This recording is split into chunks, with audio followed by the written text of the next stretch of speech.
Det er meget godt, drengene. Men kig jer omkring. Er det ikke som om, der stadig mangler noget?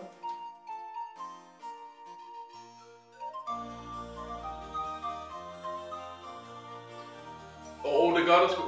Jeg har en idé. Jeg henter sgu da kassen med julepynt.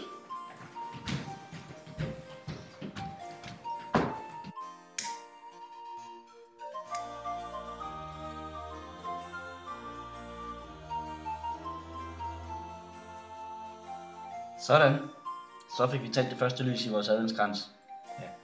Og det bliver også snart julet, fordi Lasse han kommer med kassen med julepynt. Ja. Det bliver godt. Det bliver det. Stop julehyggen, drenge.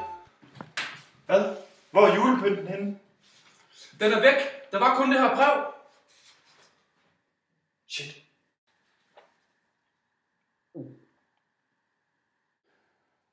Jeg har taget kassen med julepynt. I får den aldrig igen. Ha, ha, ha.